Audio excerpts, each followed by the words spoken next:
Isang mapagpalang umaga sa bawat isa sa atin.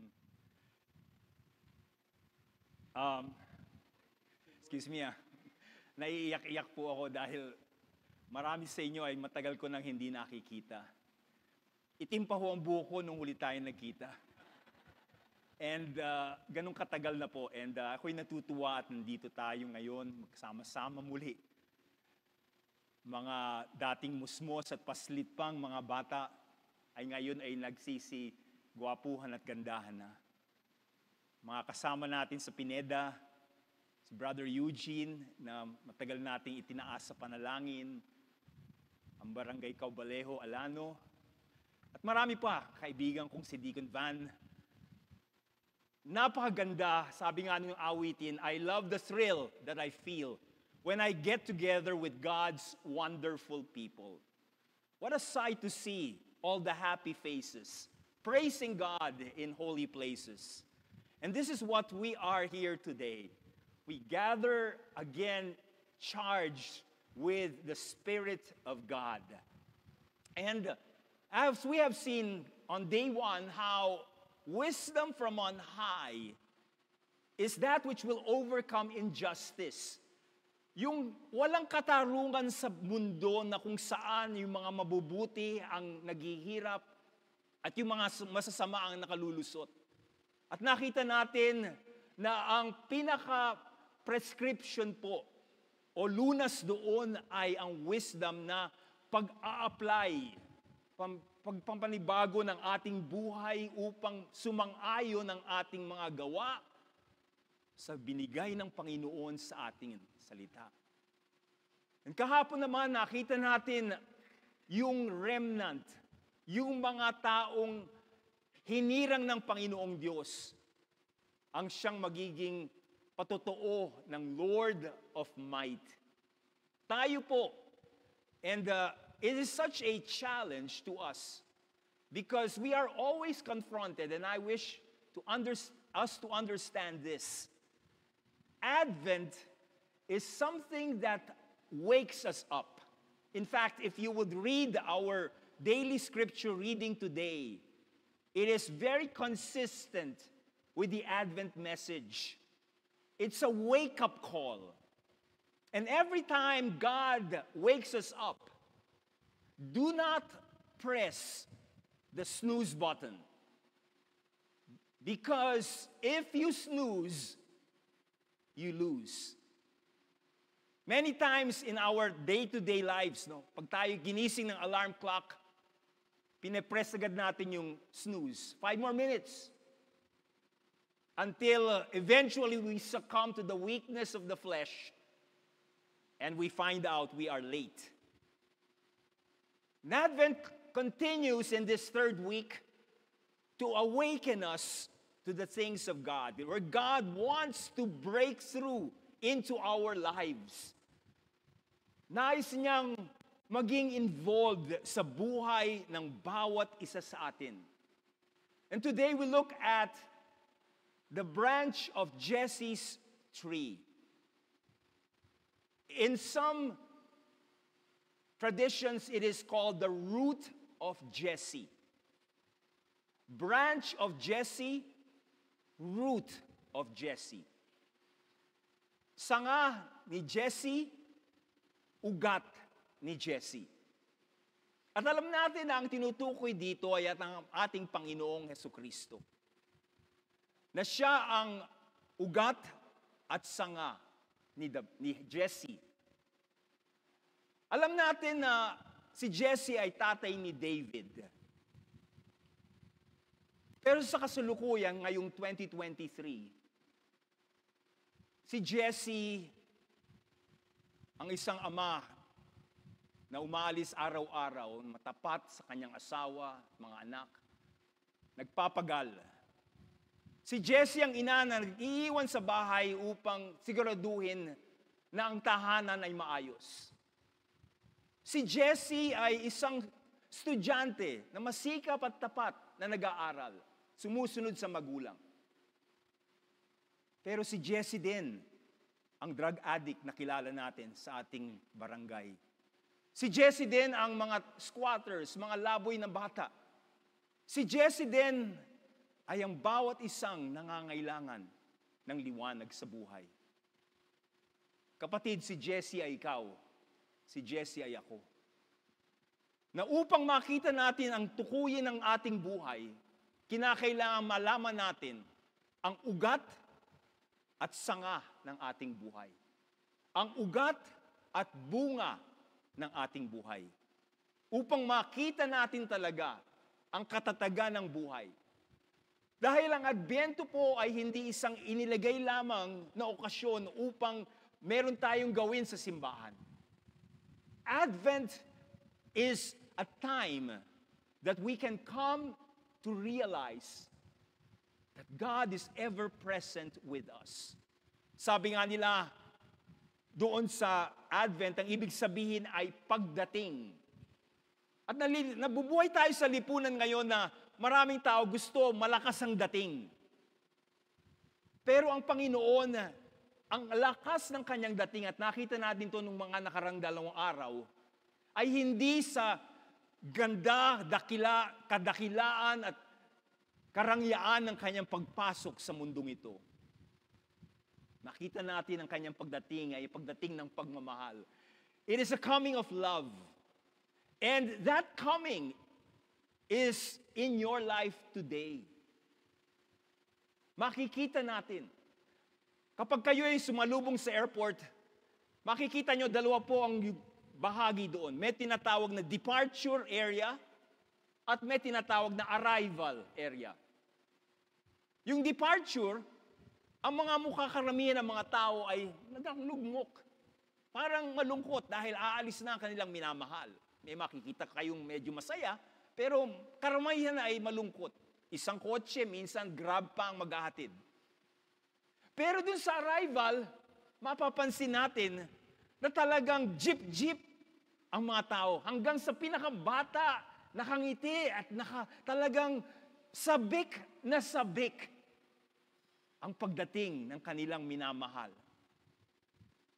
Ganon din po ang nais gisingin sa atin ngayon, itong Advent. Tayo ay pumalagi sa arrival area dahil parating at dumadating ang Panginoon palagi sa ating buhay.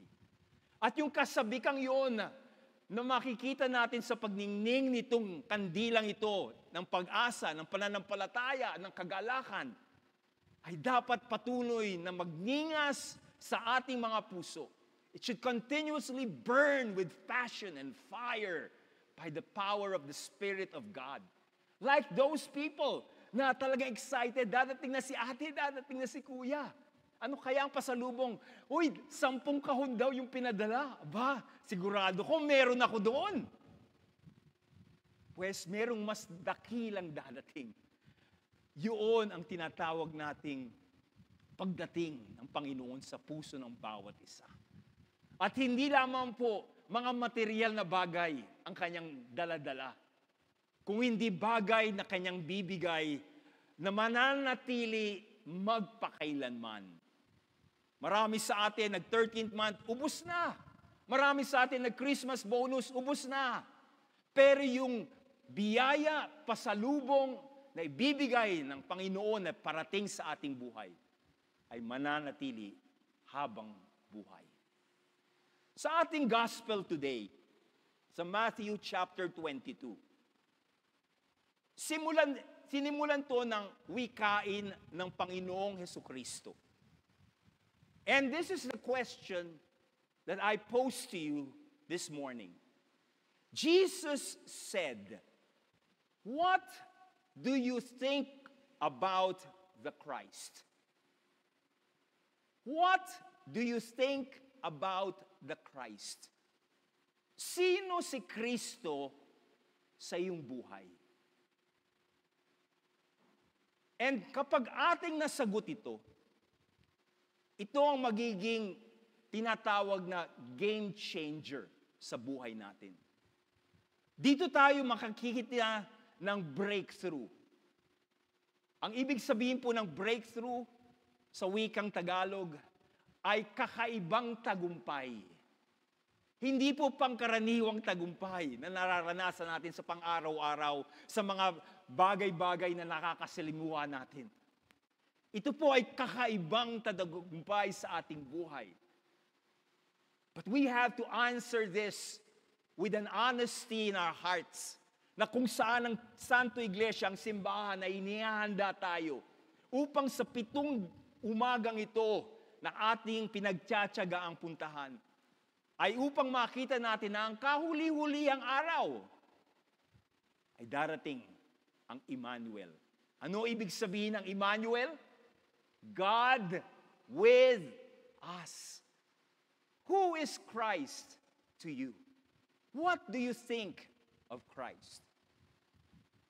And I would like to just leave with you 4 P's in our life today in Advent, so that we can now reorient our lives in the way and manner that God wants us. Yung DSWD po, may tinatawag na 4 P's, no? Yung Pantawid Pamilyang Pilipinong Programa. Pero ang Adbyento po ay may 4 P's din. Nais kong itanim sa puso ng bawat isa sa atin. Ang una ay ang preparation or paghahanda. Kinakailangan pong ma-realize natin sa ating buhay na lahat ng dakilang bagay ay kinakailangan ng paghahanda. Mag-asawa ka man, kumuha ka ng pagsusulit, ano man ang gagawin mo, apply ka sa bagong trabaho na maganda ang hinaharap at kinabukasan mo. Everything, because preparation is the beginning of great things. The second P is pondering. Pagmumuni-muni. Pagninilay-nilay. Upang tumigil muna tayo sa ating mga ginagawang bagay at makikita natin sa sobrang busy natin ay nakakaligtaan natin ang tunay na halaga ng Pasko. Maraming tao nagsasabi, uy, malapit na ang Pasko. Setyembre pa lang, nagbibilang na. Malapit na ang bonus. Malapit na ang party. Malapit nang bumalik ang mga kaibigan ko o mga balikbayan kong kamag-anak. Malapit na. Pero ang katanungan ay, malapit na ba ang Diyos sa puso natin? Behold, in Philippians chapter 4, verse 5, it says, the Lord is near. In James chapter 3, it says, the Lord is near. Many times we have so many things that are near, but is God near? Joshua, in Joshua chapter 1, verse 8, he says, the Lord gave him this prescription. Before you enter the promised land, understand this. This book of the law shall not depart out of your mouth. You shall meditate upon it day and night. Pagninilay-nilay, pagbubulay-bulay, pagmumuni-muni sa kanyang salita, so that you may be careful to do according to all that is written in it. How can we apply wisdom? Hindi natin pwedeng kunin ang wisdom na basta bahala na lang. Hindi natin pwedeng kunin ang wisdom kahit sa universidad. Sabi dito, pagnilayan natin ang salita ng Panginoon upang tayo ay makasunod dito. Careful to do according to all that is written. And then, you shall have success in everything that you do. Pondering. The third P is penitence. Pagsisisi. Pagbabago ng ating buhay dahil pagkatapos nating magmuni-muni at kung talagang ang Espiritu Santo ang ating pong binigyan ng pinag-ukulan ng oras. When we give Him the time, when we give Him our efforts, when like Joshua in Joshua 1, meditated on the Word, 5 chapters later in Joshua 5, bago niya salakayin ng Jericho, anong nangyari sa Gilgal? He met the captain of the host na kumakatawan sa Panginoong Hesukristo. Kumakatawan sa Diyos na dakila. Na bagamat si Joshua ay hindi batikan sa mga pangdirigma. Makikita natin kung paano niya nilupig ang Jericho. Marami po sa atin ay nagpapanik kapag mayroong mga problemang dumarating. Gaya ni Joshua, kapag tayo'y nagnilay-nilay at we ponder upon the Word of God, not upon so many things that we have. We have so much playlists, but how much is that God's playlist? We listen to many words, and the words have consumed us in the world that we cannot even ponder so that we can now be penitent. We can now change upang magbago ang ating buhay. Sa sarili po nating lakas, hindi natin kayang magbago. Wala pong taong may lakas para daigin. Kahapon po nakita natin, binasa po, nung sinalakay ni Sennacherib ang bansang Israel, pinadala niya si Rabshakeh at kinutya ang Israel. Nakita natin to kay Father Gary. At binasa niya, in verse 31, sabi doon, kapag ikaw ay sumunod sa Panginoon, ikaw ay magkakaroon ng ugat pababa at mamumunga pataas. Jesse's tree. Magkakaugat pababa at magmumunga pataas. Yung po ang purpose bakit may Christmas tree. Ang Christmas tree po ay simbolo ng buhay. Marami sa atin basta, mag-decorate na tayo Christmas tree, pero lingid sa ating kaisipan na ito ay yung tree of life na hindi mapuntahan ng tao dahil sila'y nagkasala sa Eden. Bumalik na yung tree of life na yun kay Kristo. Siya ang nagbibigay ng buhay so that you as God's people, when you meditate upon His law day and night, you will be like a tree that is planted by rivers of water, which yields its fruit in its season, and its leaf does not wither. And whatever you do will prosper. Kayo po yun, ako po yun. Tayo yung Jesse's tree, kung saan ang ugat ay ang Panginoon, ang bunga ay ang Panginoon din. Kaya nga po, green. Ang tinatawag po niyan, yung green na yan ay holly. Mula po sa holly plant. Yung holly plant na yan ay wala po dito sa Pilipinas yata noon. Meron siguro sa mga matatag na lugar, yung part of the evergreen. Kapag winter po, dito po kasi sa Pilipinas, dalawa lang po ang season. Hot and hotter. Pero doon po sa ibang bansa, meron tinatawag na winter, spring, summer, and fall. Pag fall po, lahat ng dahon ay nahuhulog sa puno. Puwera lang yung holly tree o yung pine tree na kung ano ang ginagamit natin pag Pasko. Yun, doon kinuha yung salitang, deck the halls with boughs of holly. Fa-la-la-la-la. Because holly does not turn brown. It does not turn any other color. It's always green life. You are that holly tree. You are the one that will bear roots downward and bear fruit upward when we begin. And finally, the fourth P is prayer. Hindi po tayo magsusurvive. Remember yesterday, the survivors and the remnants. Hindi po tayo magsusurvive kung panay pindot lang natin ng ganun. Maganda po yun, hindi ko po kukutsyain doon sa message. Pero ang tinatawag ng Panginoon ay mga tao talagang pag-uukulan ng panahon ang kanilang Panginoon upang ang pangangailangan ng mga kapwa natin ay patuloy na magkaroon ng kapahayagan. Makita natin ang binubunga ng punong kahoy na yon, na siyang nakaugat sa Panginoon at siyang nagiging bunga ng ating buhay. The root and the branch of Jesse's tree. You are Jesse. But the question we have, what do you think of Christ?